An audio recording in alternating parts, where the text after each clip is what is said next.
Hey everyone, welcome to Reddit Readout. Today we are checking out Am I the A-hole? Story 1. AITA for not paying for my sister's BBL. I, 22M, live at home, and I work as an EMT and pretty much save and invest all of my money. I'm planning to finish college through the military, but I'm finishing my paramedic school now, and I don't want to change status quo until I save up a lot of money. My sister, 24F, moved out at 18, and she got into a great New England school. She lives in NYC, I think in Manhattan, recently graduated with her master's, and her and my brother, 27M, also moved out at 18, both occasionally ask me for money. It's very occasional.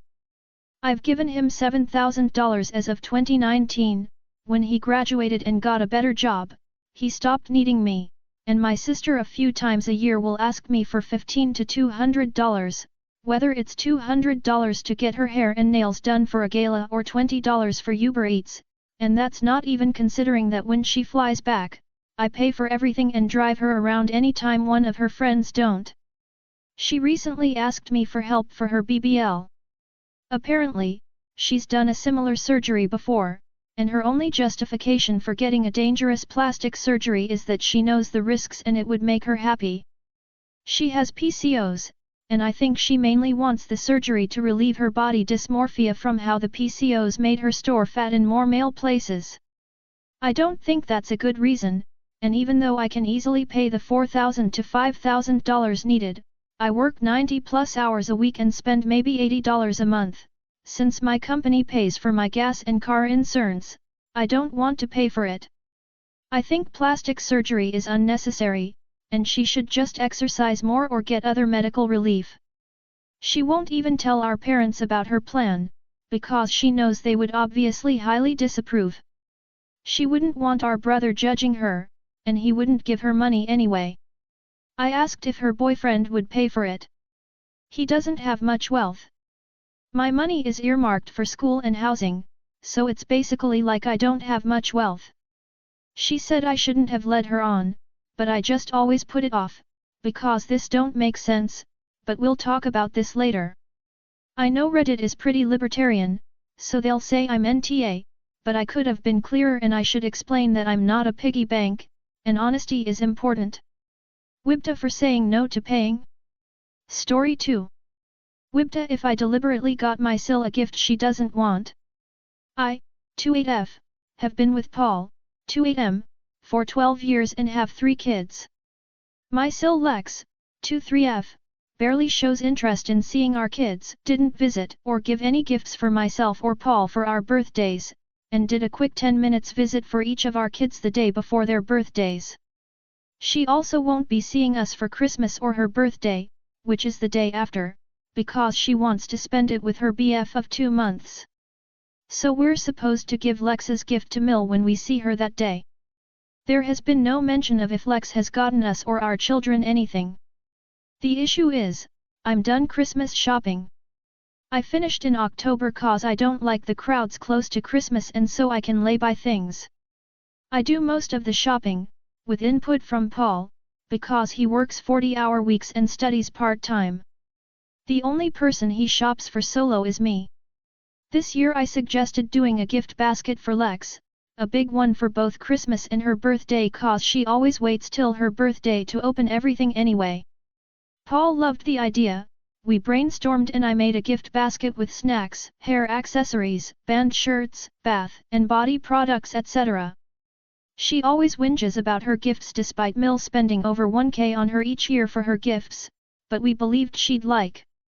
Yesterday Mill sent Paul links to charms for an expensive charm anklet Lex has apparently had for years saying she has asked for these. Paul told her we already made a gift basket. Mill wrote back, you know how she is, why not gift the basket to someone else and get her this? My partner responded, no, we made it for her. Mill told us to prepare for Sil to feel upset that we didn't get her a gift she actually wants and went on about how it is hard for her being born so close to Christmas, then suggested we give the gift basket to Sil for Christmas and the charm to her for her birthday if we don't want to give it to someone else. We said no and she called us unthoughtful assholes. The basket actually cost a bit more than a single charm, I spent a month doing it. The only present money remaining is for Paul's gifts for me because he has booked a day off to shop himself in a fortnight. Wibda if I stuck to the original plan instead of gifting Lex what she actually wants? Story 3. AITA for being uncomfortable with my partner driving high. My partner, 26, and I, 24, are on a short road trip for a weekend hiking getaway. They are insistent that they want to hit their dab pen while they drive because they like driving high. They're not a bad driver when they're high, and it's not like it's alcohol. They're making me feel like a hardass for being against it, despite my worry since they've only been driving for less than a year and I was in a near-fatal car accident less than 2 weeks ago. I've told them more than once that I'm not comfortable in the car with them when they drive high, and instead of stopping, they just don't tell me if they're high anymore. I have to figure it out through their bad driving choices. AITA. Story 4. AITA for taking resources from neurodivergent people in my school. I transferred schools recently because of a bullying issue.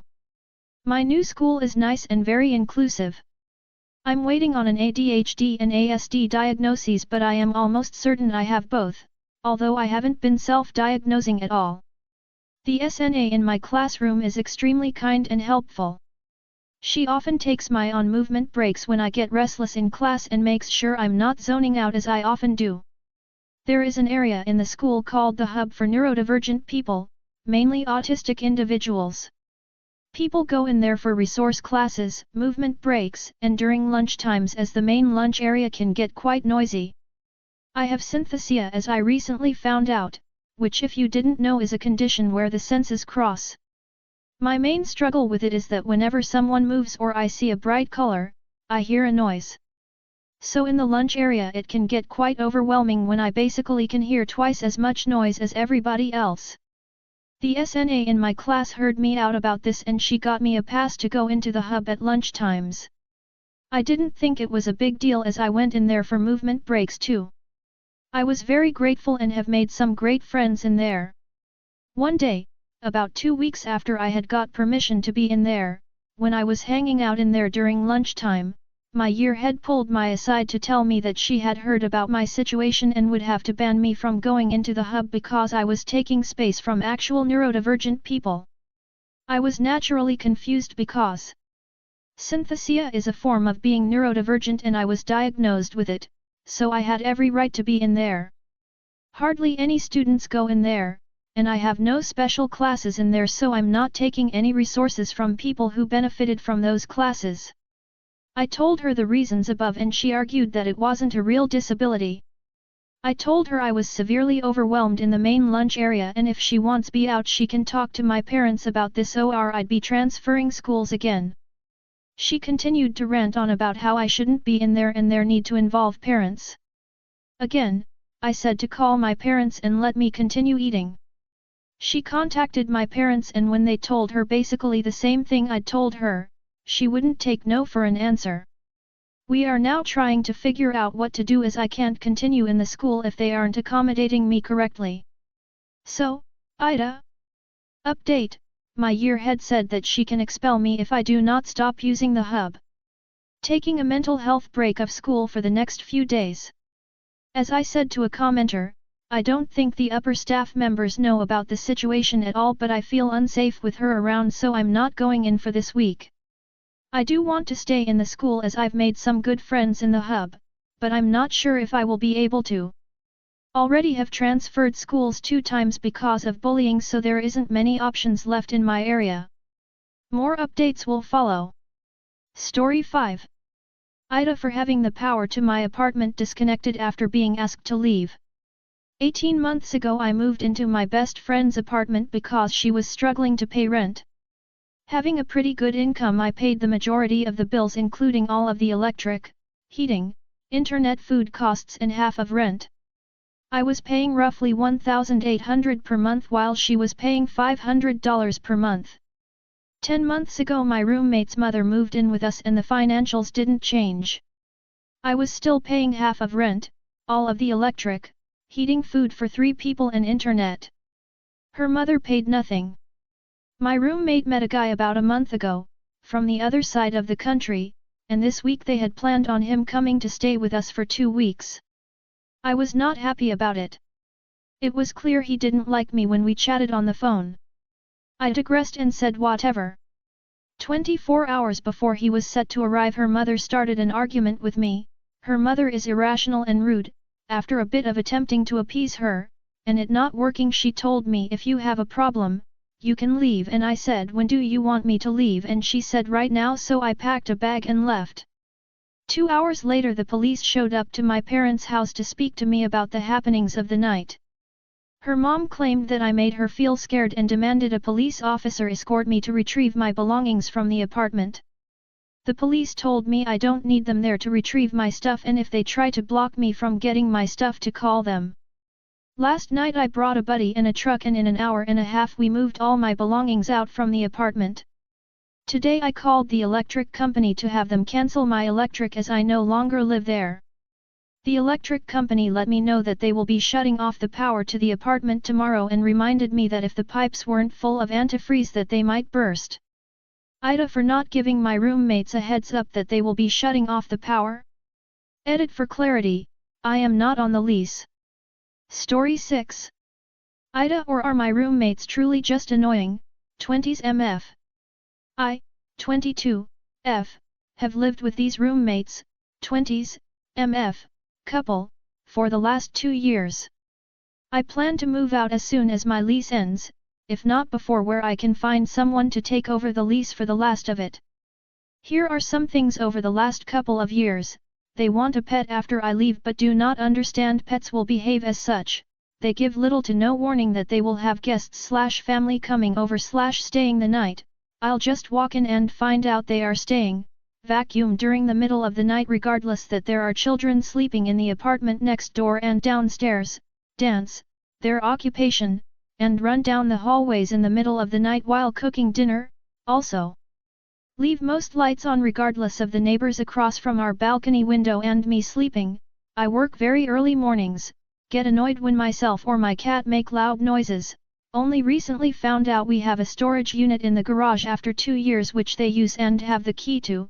The one of 2 times I've had a guest stay the night, they made an entire meal in the kitchen and kept the guests awake. Throw away food items of mine if left on the counter, i.e. a new bread loaf. Does not give me a utilities amount until they need a large sum due. When I send extra dollar for utilities with the rent, they send the extra back. Will leave the kitchen full of dirty dishes/food from days prior. We have 2 assigned parking spots and 1 spot from an unclaimed APT. Both assigned spots have been occupied for the last month, with one of the spots being occupied by a car that is totaled/a work in progress, has not been worked on. The car was supposed to been moved when I first moved in, and then again I was told it would be moved in October. It is still there. So now I just street park 99% of the time. They were annoyed that I used the new vacuum. They are also annoyed that I seemingly never clean. However, I only clean up after myself at this point, not them. As for me, I get where I can be annoying. Again, I only clean up the messes I've made. I don't spend time in the living room and really only sleep/shower here at home since I work and go to school full time. My cat has also ripped up an area of carpet which I have been waiting until closer to my move-out date to get repaired professionally, as any time I have tried to repair it, it comes out. They also get annoyed that I don't really hang out with them, but, like I said, I work and am a full-time worker/student. Most of the time, my days start at 4 AM and don't end until 9 PM, then I have very limited time to do schoolwork/sleep before doing it all the next day. The weekends are the only days I don't have class, and I usually spend those days working longer shifts and trying to get ahead on projects. I can understand how they can be annoyed, but for one, we work completely opposite schedules. 2. I need to sleep at some point, and 3. I don't even have time to see my friends unless they are people I work or go to school with. AITA? That's all for today. Please don't forget to like and subscribe.